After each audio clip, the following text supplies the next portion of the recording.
Écoutez, bonjour à vous. Il est 10h. Tu entends normalement peut-être une Ferrari dehors. J'ai envie de rester un petit peu 2 jours de plus à Downtown. Ce que je vais faire, c'est que je vais prolonger mon séjour. Tout comme tu le vois, à la base, je devais rester jusqu'au 11. Là, je vais rester jusqu'au 13. Et voilà, je viens du coup de prolonger le séjour pour 2 jours de plus. Ça m'a coûté 500 €. Et là, il faut encore que je réserve du coup un Airbnb. Donc, je vais me dépêcher de le faire. Et du coup, je viens de prendre le Airbnb qui est incroyable. C'est sur Critterbourg. Je te le montrerai le jour J quand je rentre. Donc, on est le 9, donc dans 2 jours, je te le montre. Voilà, ça m'a coûté 350 € plus la réservation, le changement de billet, ça m'a coûté 438. Donc en tout, on est aux alentours de 800 à 900 balles. C'est aussi ça qui est cool quand tu as cette liberté financière, c'est de pouvoir avoir le choix de prolonger un séjour si tu en as envie, de pouvoir passer plus de temps avec tes amis, de pouvoir payer un billet d'avion, etc. Et du coup, je rentrerai le 13 pour le 14, genre Saint-Valentin, donc on verra ce qu'on fera. Mais en tout cas, ça c'est cool. Liberté géographique, liberté financière, tu fais ce que tu veux quand tu veux où tu veux, c'est génial. Let's go! Woo! Ah, bordel, qu'est-ce que je kiffe la vie. Bon, là c'est pas du tout sérieux. On est dimanche. Il est midi 23. Je suis pas sorti du lit. Et ce que j'ai fait, c'est que juste j'ai prolongé le voyage à Dubaï parce que c'est incroyable en fait. J'étais avec les frérots hier et ça m'a trop donné envie de rester 2 jours de plus. Donc kiffer parce qu'en fait, on a fait une soirée. On est juste allé au resto, on s'est tapé des bars. Ensuite, on s'est baladé dans la ville. On est monté dans la Porsche de Gaspard. On a fait la course entre guillemets contre la Mercedes de Maxime. C'était trop marrant. Et après, on s'est juste posé devant un banc. Là, je te mettrai les vidéos. Et on a parlé. On a parlé pendant genre 30-40 minutes dehors dans un banc. On n'était pas en boîte, on n'était pas dans un penthouse. Et j'ai trop kiffé. Du coup, j'ai décidé de prolonger. Donc voilà, c'est plutôt kiffant. Par contre, si on est 100% transparent et honnête, un seul truc qui me saoule, c'est que je suis au 15e. Et du coup, même s'il y a 3 ascenseurs, ça met toujours, tu vois, regarde, il n'est même pas venu. Ça met toujours du temps à venir et ça, c'est un peu chiant. Donc voilà, parce que je suis totalement transparent et honnête, comme d'habitude, on reste authentique. Dubaï, c'est cool, mais un peu chiant ce truc des ascenseurs qu'il faut attendre quand tu es dans le tour.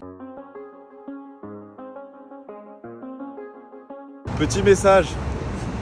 Donc là, si tu le sais pas, ça fait quasiment presque 1 mois que je fais que voyager. J'ai fait 3 semaines à Bali, 1 semaine à Dubaï et je vais même prolonger pour 2 jours de plus. Et j'ai quasiment fait que des restaurants midi et soir. C'est kiffant. C'est kiffant. Pouvoir aller au restaurant, prendre ce que tu veux sur la carte, je le redis, mais c'est trop bien. C'est vraiment trop bien. Et il y a plein de gens qui vont te faire des pubs business, te dire oui, fais ci, fais ça, mais eux-mêmes ne le font pas. Et moi, c'est aussi ça que j'aime avec les vlogs. C'est que je te montre que je fais ce que je dis et que la vie que je, entre guillemets, promets avec l'accompagnement, avec le fait de lancer ton business, c'est une vie que je vis. C'est pas du fake, c'est bien réel. Donc voilà, j'espère que ça te plaît.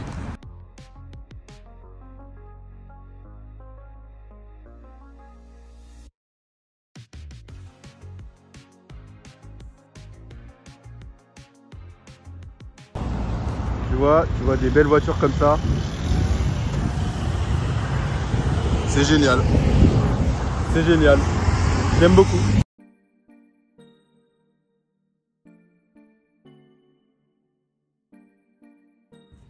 Bon, j'ai mal fait mon job de vlogueur, puisqu'aujourd'hui j'ai très peu vlogué. J'ai passé mon temps à monter le vlog numéro 2, qui est selon moi artistiquement le meilleur vlog que j'ai fait pour l'instant. Donc peut-être que le vlog numéro 3, 4, 5 seront meilleurs. Alors je te parle, je suis qu'au jour 2 du montage. Et ouais. Donc voilà pourquoi il n'y a pas grand chose aujourd'hui. Bon, alors je suis ultra content du mail que je viens de recevoir, du Loom à l'intérieur et du Google Doc à l'intérieur. Donc je ne sais pas si ça je l'enverrai uniquement à Théo ou à la personne en question ou si je le sors en vlog. Mais bon, je vais te dire le nom, Mathilde. Incroyable ton email de prospection, ton Loom et le bonus offert. Dingue. Je lui dis direct, je pense que je vais te prendre. Je peux pas vous... Enfin, je vais vous montrer comme ça, de loin, comme ça. De l'or. Incroyable. Incroyable. incroyable. Merci la vie, merci le coquille, comme dirait mon pote. Théo Rossi, qui a formé Mathilde. Et Mathilde qui m'a envoyé. C'est bon, je pense que j'ai mon copie, j'ai ma copie. Bref, dingue. Je sais même pas si ça je le mettrai dans le vlog, ou si j'envoie à Mathilde, ou si j'envoie à Théo. Mais bon les gars, je vais vous poser ici. C'est même pas rangé, mais on s'en fout. Je vais vous poser ici parce que c'est incroyable. Je suis en train de lire là l'email de Mathilde. Incroyable. 95% je la prends en copywriter. Incroyable. Bon, là, je vais te mettre un petit peu de contexte. Si tu connais pas mon business ou tu es débutant, dans le vlog d'hier, je te disais que j'avais besoin de quelqu'un pour faire mon copywriting. Donc, écrire des pages de vente, des emails de vente, des séquences ou des scripts de pub.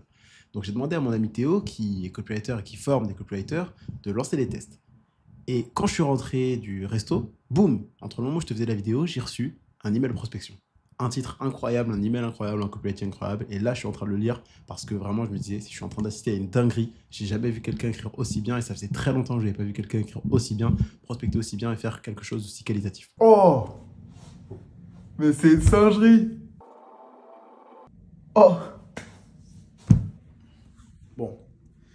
Alors, je sais pas si j'ai beaucoup vlogué, j'ai besoin de ma soeur d'ailleurs.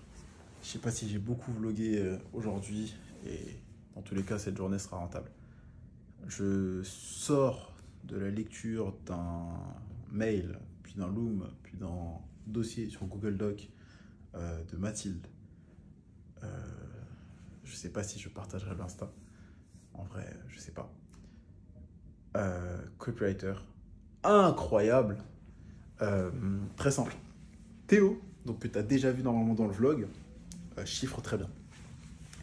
Et il m'avait conseillé lancer Ads VSL avec Ethan et également Ads VSL Closing, puis déléguer le copy, prendre Setter Closer, etc., etc. Et moi, je me suis dit, j'ai toujours pensé que bah, ça va, j'ai déjà fait des pages de vente, j'ai déjà écrit des emails, pas besoin de copy. Puis à un moment, j'ai eu la flemme de faire la page de vente d'une offre pour ceux qui n'ont pas le budget du coaching. Et très simple, là, j'ai reçu une candidature incroyable, ça m'avait manqué, ça fait très longtemps que je n'ai pas lu un aussi bon copywriting. Donc si tu ne sais pas ce que c'est le copywriting, c'est l'art et la science d'écrire et de convaincre avec les mots, que ce soit d'écrire des pages de vente, des emails, des stories de vente, etc. Et bref, là, c'est très simple. Mathilde, je te prends en tant que copywriter. Je ne sais pas quelles sont les étapes de oui, il faut faire ci, il faut faire contrat. Je fais tout, il n'y a pas de souci. Donc voilà, bref, là, ça c'est... Bref, j'ai plus les mots carrément. J'arrête là, mais bref, voilà. Bon, alors là, il est minuit 30 ou minuit 40 ou presque 1h du mat, je sais pas exactement. Tout ça pour te dire, délègue. S'il y a des compétences que tu n'as pas ou qui ne sont pas assez bonnes, n'hésite pas à payer quelqu'un pour apprendre ou à payer quelqu'un pour le faire à ta place. Donc voilà, c'est ce que je vais faire tout simplement sur la partie copywriting. Là, je vais aller manger. Qu'est-ce que j'ai à te dire? Je déteste, vraiment, je crois que je l'ai déjà dit, mais être au 15e étage, attendre que le truc monte, c'est juste 1 minute. En vrai de vrai, c'est que dalle. Mais je pense qu'il y a un tel niveau de service ici que tu deviens vite fait un peu une diva chiante et capricieuse et je déteste ça. Alors, je te parle, il est lundi 10 janvier, 3h02 du matin. C'est assez marrant de faire un vlog alors qu'on est déjà l'autre jour. Aujourd'hui, j'ai pas énormément vlogué, tu auras certainement déjà vu pas mal de choses. Et je pense que j'aime bien Dubaï. C'est vraiment pas mal. Là, tu vois les reflets depuis la chambre. Mais tout à l'heure, j'étais... je te mettrai un point là où j'étais. Et je voyais, je crois que ces gros buildings là, sur la droite, ici là. Et ici là. Et je me disais, ça serait quand même intéressant un jour d'habiter là, mettre toute la famille à l'abri, ne pas avoir... parce que c'est un entrepreneur, un Théo qui m'a dit ça. C'est... tu vois le calendrier, bah, de janvier à juillet, tu bosses pour l'État, tu bosses pour tous les gens qui ne travaillent pas, pour les cotisations sociales, etc. etc. Et j'étais en mode, waouh, c'est vrai, il a pas tort. Et bref, moi ça, je te rends pas que j'en ai un peu marre. Et avant, j'étais très fermé d'esprit, où j'étais en mode, bah, Dubaï, c'est que les escrocs, les fameux, la sainte trinité de trading, MLM, dropshipping, et tu peux rajouter à ça OFM.